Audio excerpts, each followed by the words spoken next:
Okay, let's unpack this. What if the news headlines are just the tip of the iceberg in a, well, a high-stakes geopolitical chess match that's quietly reshaping the balance of power across an entire continent? Today, we're embarking on a deep dive into China's rapidly increasing influence in South Asia, and importantly, how India is strategically responding to these profound shifts. We pulled together a stack of sources, everything from academic journals and in-depth research to the very latest news reports to help you cut through the noise. And this deep dive really matters because, well, it offers you a swift yet thorough understanding of the intricate power plays, the surprising economic dependencies, and the strategic counter moves that are defining the 21st century's geostrategic landscape, particularly in the Indian Ocean region. You'll walk away with the crucial why behind the headlines, gaining, I think, a clearer picture of how these two Asian giants are navigating a complex and competitive relationship. Before we dive deeper, let's just underscore why this region, the Indian Ocean, is so incredibly vital. I mean, it's a vast expanse of immense strategic importance, rich in natural resources, and crucially, a transit route for over 80% of all marine trade. Alfred Thayer Mahan, the famed naval strategist, once declared that whoever rules the Indian Ocean will rule Asia, which is, well, a powerful statement that truly highlights the significance of the moves we're about to explore. That's precisely the point. The 21st century has seen a definitive shift in global power towards Asia, making regions like South Asia incredibly important. Traditionally, we've seen this subcontinent largely defined by the historical animosity between India and Pakistan. But now we're witnessing significant impact from extra-regional powers like the United States, Japan, and, of course, China. What's intriguing is that despite its strategic significance, South Asia has historically been one of the least geopolitically integrated subcontinents. This lack of strong internal linkages has, ironically, kind of created a vacuum, offering external actors a prime opportunity to increase their strategic weight and further their own geopolitical and geo-economic goals. Okay, so if South Asia was this sort of open board, Yeah. how exactly did China begin to make its opening moves, especially after the 2008 economic shakeup? Well, China definitely seized that moment. Following the 2008 global financial crisis, China significantly ramped up its presence across South Asia. They signed numerous memorandums of understanding, free trade agreements with various states in the region.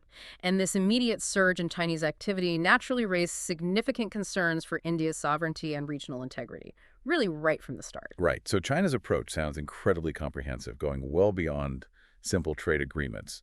What are their core ambitions here, and how are they translating into, concrete strategies? Their ambition is, I'd say, quite clear: to become a dominant force. And the flagship of the strategy is the Belt and Road Initiative, or BRI. Think of it as China's grand design for global connectivity stretching across continents. It has two main arteries: Okay. the land-based Silk Road Economic Belt, SREB, focusing on rail and road networks, and the Maritime Silk Road Initiative, MSRI, which is also famously known as the String of Pearls strategy, mapping out its crucial sea routes. These aren't just abstract concepts, though, are they? They translate into massive, concrete projects on the ground. Can you give us an even more vivid sense of just how transformative something like the China-Pakistan Economic Corridor is for the region? Absolutely. The China-Pakistan Economic Corridor, or CPEC, is a prime example.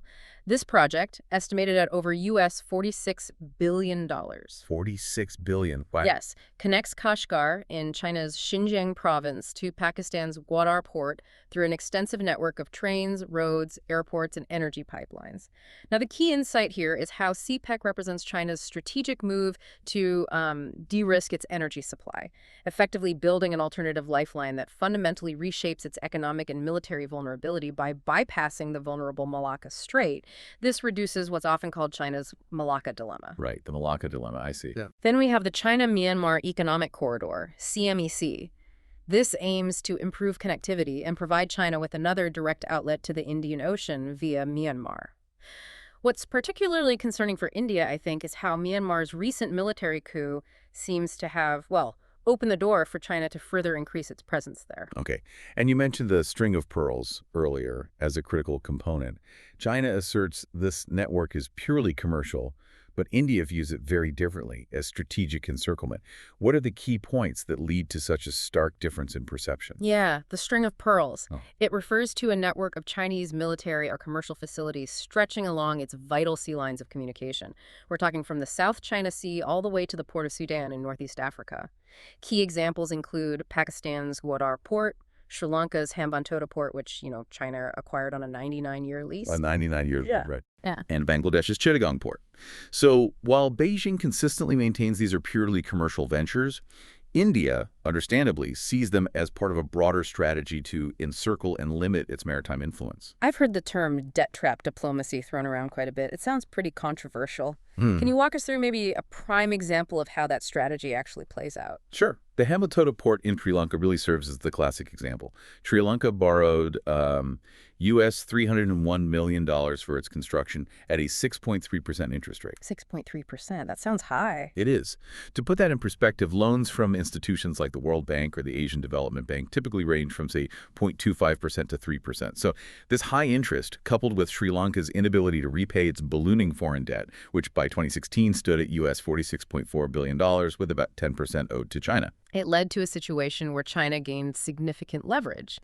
The profound insight behind debt trap diplomacy is how economic aid can be, well, strategically weaponized. It's not just about loans. It's about turning vital infrastructure into instruments of political control, creating dependencies that are incredibly hard for nations to escape.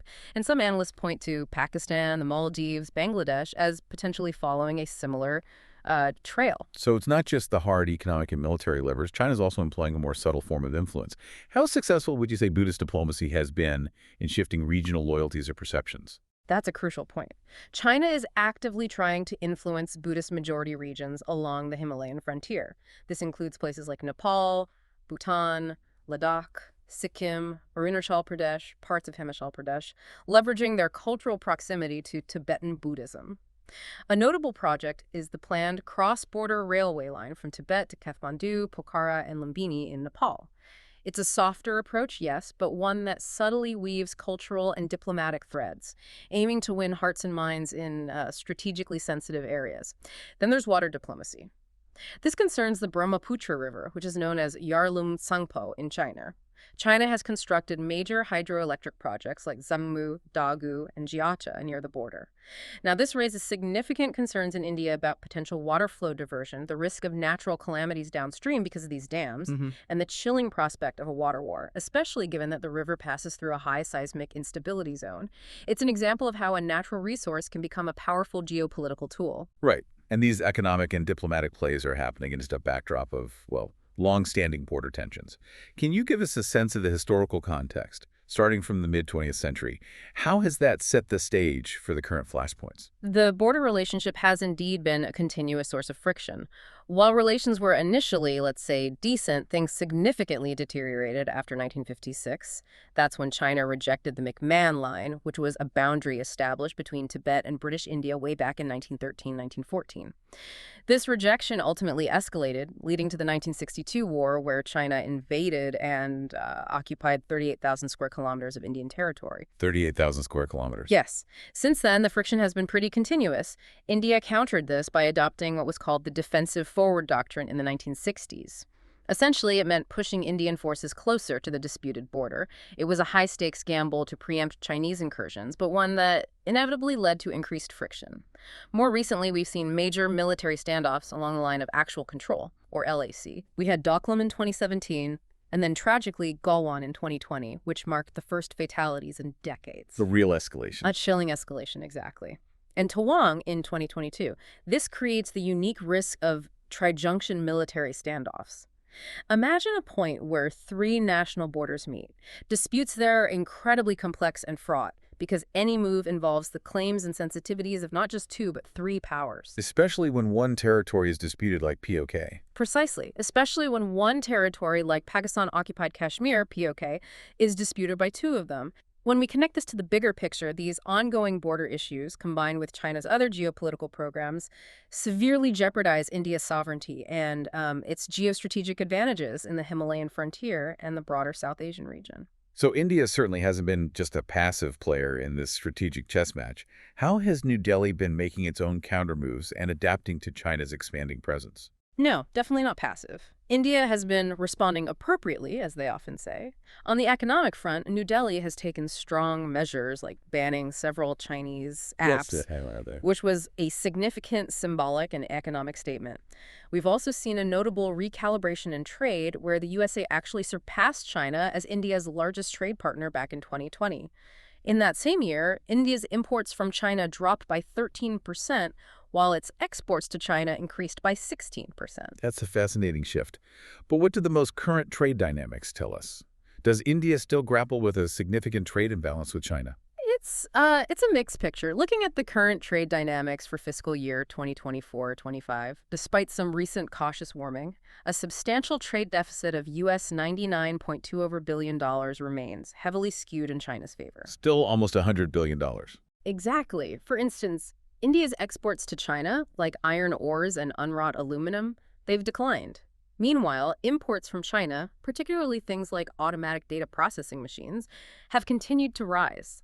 This illustrates India's manufacturing reliance on Chinese supply chains for critical components, especially for emerging sectors like electric vehicles and solar panels. Right.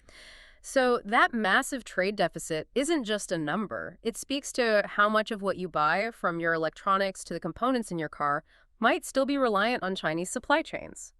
What's interesting, though, is that China, facing U.S. tariff risks, increasingly sees India's vast market as an attractive alternative. Okay, so that's the economic side. What about strategic infrastructure? Well, in response to China's string of pearls and BRI, India has been actively developing its own necklace of diamonds strategy. Necklace of diamonds. Yes. This is India's direct counter-encirclement approach. It involves developing airfields, military bases, naval bases, and connecting corridors to build strong infrastructure and expand its own trade activities across the Indian Ocean region. Can you give us a sense of some of the key projects India is undertaking as part of this necklace of diamonds? Certainly, India is investing US $8 billion in the Chabahar port in Iran. Chabahar, right? This is a direct counter to CPEC, as it gives India crucial access to Afghanistan and Central Asian states for its energy needs, importantly bypassing Pakistan. Additionally, India is working on the India-Myanmar-Thailand IMT trilateral highway. This is a 360-kilometer route connecting Moreh in India to Mae Sot in Thailand via Myanmar. It's part of its broader Look East, Now Act East policy to strengthen ties with Southeast Asia. And beyond bilateral projects, multilateral engagement must be key too. Absolutely. India has been very active in multilateral engagements. The Quadrilateral Security Dialogue, or QA, is a prime example. It evolved from a disaster relief coordination mechanism after the 2004 tsunami, but was revived in 2016, specifically due to China's growing assertiveness in the Indo-Pacific. At the 2024 summit, the Quad announced some pretty concrete initiatives. Things like the Quad Ports of the Future Partnership, which aims to develop sustainable port infrastructure as a collaborative counter to BRI. India is actually set to host a conference for this in Mumbai in 2025. Interesting. Another significant initiative is the Quad at Sea Ship Observer Mission in 2025. This involves collaborative Coast Guard exercises to improve interoperability and maritime safety. Furthermore, the Quad is focusing on 5G deployment through Open RAN systems. That's a more open-source approach to building mobile networks, reducing reliance on single vendors, especially, potentially Chinese ones. Right, diversifying the tech supply chains. Exactly. And they're also strengthening undersea cable networks, with India playing a key role in maintenance. That sounds like a powerful platform. But given India's history of strategic autonomy, how does it navigate its position within the Quad? Especially when its priorities might differ from, say, the U.S. or Australia. That's a crucial nuance. While the Quad provides India with a strong platform to counterbalance China without direct military confrontation, India does face challenges due to differing strategic priorities. India's primary focus is naturally the Indian Ocean region, whereas other members often prioritize the Western Pacific. And India remains deeply committed to its strategic autonomy. However, what's important here is that the recent disengagement along the line of actual control actually allows India to focus more on maritime interoperability through the Quad, rather than being continually drawn into prolonged land conflicts. It frees up some strategic bandwidth, so to speak. Makes sense. And India hasn't neglected its own soft power efforts either, has it? Yeah. How is it countering China's Buddhist diplomacy that you mentioned earlier? Good point. India is actively engaged in its own counter-Buddhist diplomacy. This includes supporting Tibetan lamas, working to include the Bodhi language in the Indian constitution, frequently inviting the Dalai Lama to official functions, and notably, Prime Minister Modi's visit to Lumbini back in May 2022. Lumbini, the birthplace of the Buddha. Exactly. He was there to inaugurate the India International Center for Buddhist Culture and Heritage. This all showcases India's own cultural and diplomatic reach, aiming to reinforce its historical and spiritual ties with Buddhist communities in the region. Now let's bring our deep dive right up to the present day because this is incredibly timely. As we record this, today, Monday, August 18th, 2025, External Affairs Minister Dr. S. Jaishankar is actually meeting with Chinese Foreign Minister Wang Yi in New Delhi. Indeed, very timely. In his opening remarks, Jaishankar delivered some key messages. He stated that India and China are seeking to move ahead after what he called a difficult period. He emphasized that this requires a candid and constructive approach from both sides, guided by what he termed the three mutuals. The three mutuals. Yes. Mutual respect, mutual sensitivity, and mutual interest. Crucially, he stressed that differences must not become disputes, nor competition conflict. What's particularly significant for the immediate future is that Wang Yi is also scheduled to meet with National Security Advisor Ajit Doval tomorrow to discuss border issues. That highlights its importance for maintaining peace and de-escalation. And are there already tangible signs of this warming, albeit cautious perhaps? Yes, there are. Discussions are underway on reopening border trade in locally manufactured goods. And both countries are preparing to resume direct passenger flights, which have been suspended since 2020. Right, since the pandemic and the border clashes. Exactly. Before all that, these routes saw significant traffic, hundreds of thousands of passengers annually. So resuming flights points to a pragmatic effort to rebuild some aspects of connectivity, at least. And this diplomatic momentum is set to continue. Prime Minister Modi is scheduled to visit Tianjin, China on August 28, 2025 for the Shanghai Cooperation Organization, or SCO, summit. Okay, his first trip since 2020. His first trip to China since the 2020 military standoff in eastern Ladakh, yes. This visit builds on an understanding reached between Modi and Xi Jinping at the BRICS summit in October 2024, where they agreed to work towards restoring border peace. It's truly a fascinating shift to witness how these nations are constantly recalculating their positions on this complex chessboard. So after digging into all of this, what does it all mean for you, the listener, as you track these global shifts? Well, I think this deep dive reveals an intricate, ongoing strategic dance. You have China's comprehensive and, frankly, assertive geopolitical expansion in South Asia, characterized by these ambitious infrastructure projects, economic leverage often through debt, and subtle soft power plays. And this has fundamentally challenged India's traditional influence. India's response, though cautious, is clearly strategic and multi-pronged. It's leveraging economic recalibration, developing critical counter-infrastructure, and forging powerful alliances like the Quad. Right. So this dynamic scenario shows both nations trying to protect their core interests while navigating these really significant global shifts. The ongoing high-level dialogues suggest, perhaps, a pragmatic effort to de-escalate tensions and rebuild some aspects of connectivity, even as that underlying strategic competition clearly persists. Which really raises an important question, doesn't it? In a world increasingly shaped by geopolitical competition, how effectively can nations truly agree to disagree when core security and strategic interests are at stake? And looking further ahead, what might a Chinese world order, which some experts hint at, truly entail for regional and, indeed, global stability? Something to ponder as you reflect on the complexities of power, economics, and diplomacy in our world today.